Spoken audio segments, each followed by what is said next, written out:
Well, La Muerte is this beautiful Catrina that I love and that I didn't know how to approach it the first time that they presented it to me, because I thought it was going to be a little bit dark, you know, everything's dark about La Muerte. So after listening to Jorge's story, which is amazing and that moved me deeply, I understood that it was all about life, and it's because La Muerte is pro-life, pro-heart, you know, she's a positive, beautiful, and she's beautiful and elegant and sexy and, you know, and funny. So I love La Muerte. That's all good. I play Maria, and Maria is this doting daughter that really wants to make her father proud, but also wants to find her true voice, and is a very confident and feisty individual who believes in the power of her convictions and also believes in the virtue of her friends. And I think that she just wants to continue to grow and be allowed to be an equal amongst all the men. I play Manolo, which is the best character I've ever played. I would love to be Manolo, but I'm not as romantic. No, first of all, I don't play guitar. Now I know I can sing, but Gustavo Santolaya needs to be close. But it's a guy that is completely in love with Maria from day one, and he's willing to do everything to make her happy, even if that means let her go. He will do it. It's the son of a family of bullfighters, but he doesn't like bullfighting. He hates the idea of having to kill the bull, and he's fighting to be who he wants to be. You know, it's through music that he expresses who he is, yeah, he has a fantastic friend called Joaquin, but it's like a brother kind of relation. You know, there's always competition. And they'll fight for the love of this amazing woman. Should I ask if you've ever had to do a life fight over a woman, and what's your strategy? I didn't try the guitar, so I failed, but now I know. I play the candle maker. He's a god.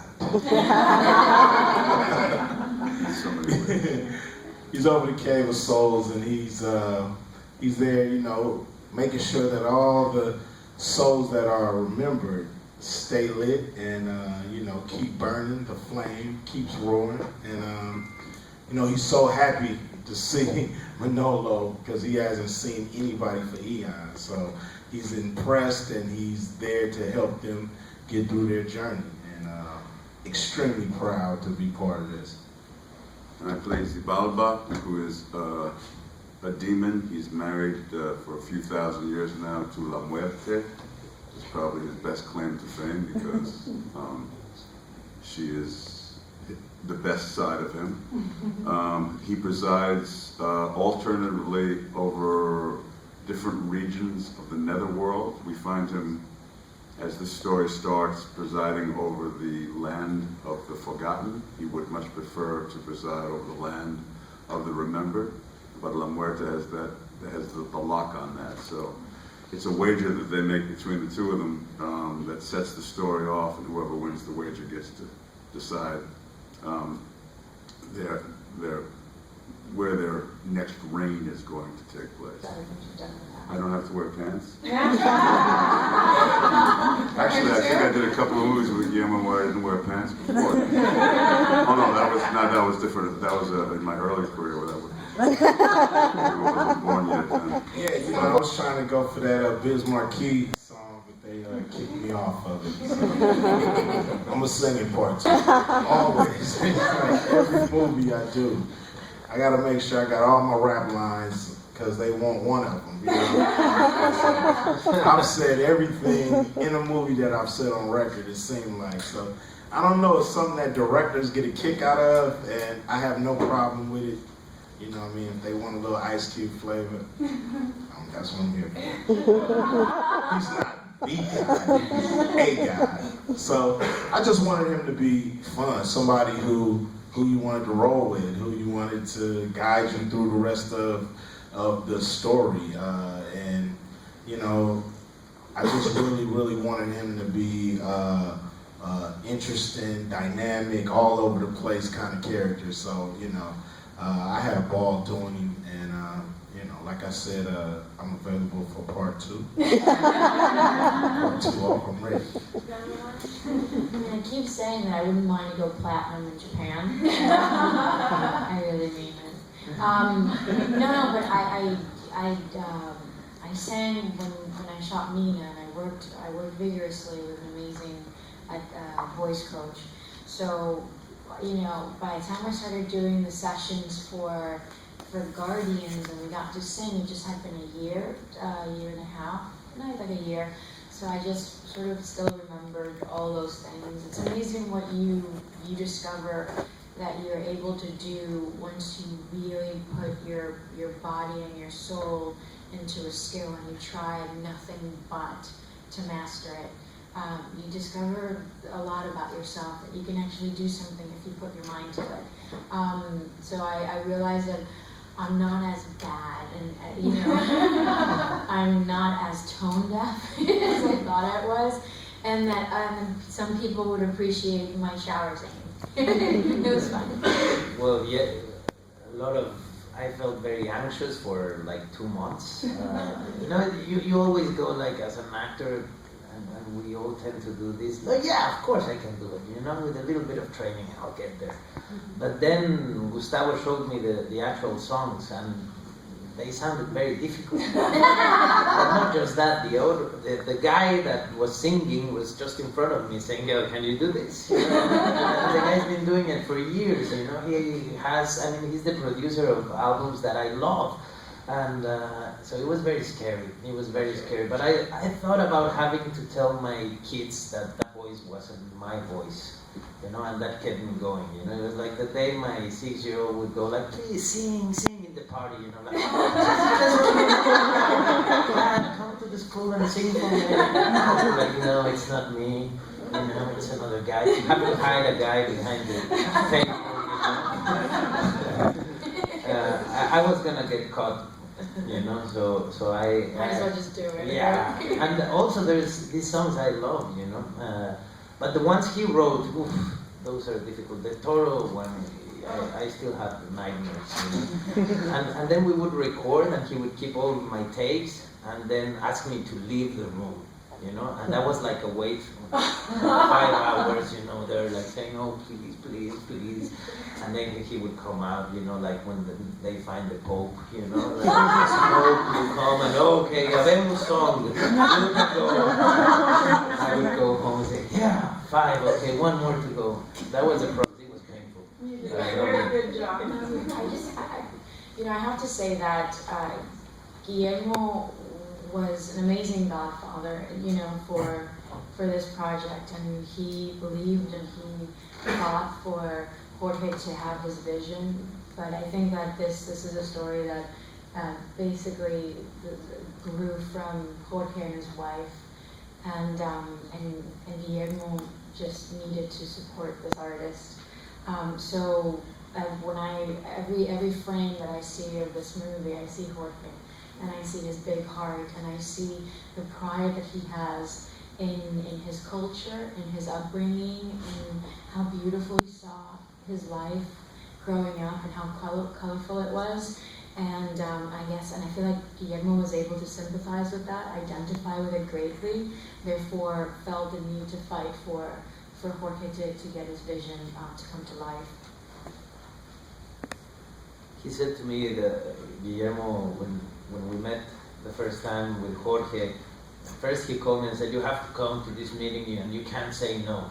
And then I arrived to the meeting, and at the very, very end, he just turns and says, "Ya ves, cabrón, la tiene bien clara este cabrón."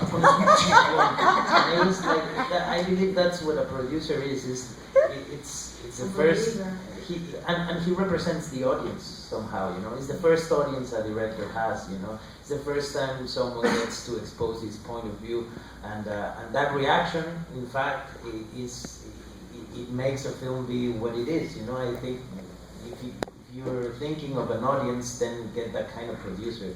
And Guillermo is a kid, you just saw him. He's like a kid, so I believe every kid on this planet is gonna respond to this. Guillermo is so obsessed with it, Translation, please, of whatever the passionate statement was you made. am No hoping, translation. I am hoping young kids get to see the film, so I'm not gonna translate it. Their mom, they're gonna be like, no way, if that's the way to talk about the film, you're definitely not seeing it. I thought it was important to, get this message across to, people who don't celebrate the Day of the Dead. I thought it was a very comprehensive, educational, and inspirational way to kind of deal with this subject, to be able to talk about this subject with your kids. And it's just a cool way for us to think about the people that we love that passed before us, or even our ancestors that we never met. We can still think about them through stories of others. And it's just, to me, this is the reason you do movies, to be able to entertain and inspire and teach, So it was to me nothing but an all-around win. And as somebody who comes from a culture that doesn't have anything close to the Day of the Dead, where our relationship with death is more negative, something to be shunned, something to be feared. First time I go to Mexico, that's one of the things that I'm turned on to, is this amazing ritual, this pagan ritual that's probably come down generations and generations, thousands of years, where it turns this relationship with death into something joyous and something celebratory and something that demystifies it and lends an enthusiasm to it. So it puts all of this thing that we're all subject to ultimately into a place that gives it a completely different perspective. The notion of being part of something that turns a completely new culture onto that, like in the United States, kids that don't know anything about the Day of the Dead, that's kind of trippy and beautiful, and you feel kind of privileged to be in a position to do that, because I was completely blown away and enchanted by the charm of it when I first heard about it. But the notion of doing it in a Jorge Gutierrez / Guillermo del Toro movie that is so vibrant and joyous and filled with colors and filled with originality, that's just mind-blowing, and just the reason why you aspire to do this job, to be involved in something that has the potential to put something like life and death into a completely different context. And it's also, I think it's a Mexican tradition maybe, but it's a universal, thing that just because we will all get there someday. So it's a way of keeping, your family together and not mourning, because it's a very selfish thing. Just because we're gonna miss them, we're the ones staying here. But when you celebrate and bringing them their food, their favorite drink, their favorite music. And just making, in Mexico we are much so like that, we celebrate out of tragedy and we mock ourselves and I think that's a nice part of it. The women are feisty too, but they're still women, But also the chance to portray characters that are Mexican, that are human first, and that then are not the stereotype that we are always represented with. I mean, it is a very important film for all of us. You can tell today in the red carpet, there was more people on the red carpet than behind the bars, that because we are so happy, it's a big community wanting this film out, that everyone was there to support, and we want our stories on the screen, we want to be represented in film. And coming from Mexico, this is the only chance I have to be part of an animated film. The budget of this film is the budget of every movie I've done before, put together even more. So it's an amazing thing to have the chance to do a film that is going to get everywhere. And obviously, there you are. Sorry. And obviously, without Guillermo, probably this would have never been done, And this is Guillermo, for those who know him, is very stubborn, and it's difficult to make him change his mind. And I'm glad he was so passionate about doing a film about the Day of the Dead and about the celebration of life and our culture. and I'm so glad you guys are here, and I'm so glad we'll see you in a year or two for the second part. You help us tell everyone that this film is cool, and that it's gonna become an interesting tool for parents also to talk to their kids about issues that sometimes are dodgy and difficult. You deal with friendship, you deal with people trying to find their place and trying to find their own voice without losing the respect of their peers. You're dealing with the beauty of a culture that, even though it's been, we've been neighboring and, since the beginning of time, and since the beginning of America, we've been neighboring with, but we've also been living with. There's so little things that we know. The Mexican culture is so beautiful. There are 250 different indigenous dialects in Mexico. The fact that they celebrate their family should be nothing but an inspiration for all of us as a universal culture to bring levity to life and immortalize our loved ones. That what if eternity is just keeping a memory alive of a loved one. And it's also an educational tool because it's going to give parents the ability to be able to have that type of conversations with their kids and their younger ones, that even though they understand more than we would want them to, we don't accept that, and it's difficult for us to communicate with them, but they're ready to listen. So by bringing this animated film about death that brings so much peace and purity and color, and it's kind of detached because it's almost like about another culture. However, you can identify with them through the loss that you probably share, or that you will at some point, unfortunately. You get to sort of choose a way to cope with it in a way that doesn't have to be heavy or burdened by it. So I don't know, everything about this movie is positive and so enlightening for me. Okay, so I'm going to see you guys all here next year for the sequel. Probably a year is too. Yeah, too you're soon, going to have right? 2 years. We'll give you 2. Okay. Yeah. All right, perfect. Thanks everybody for coming. Thank you.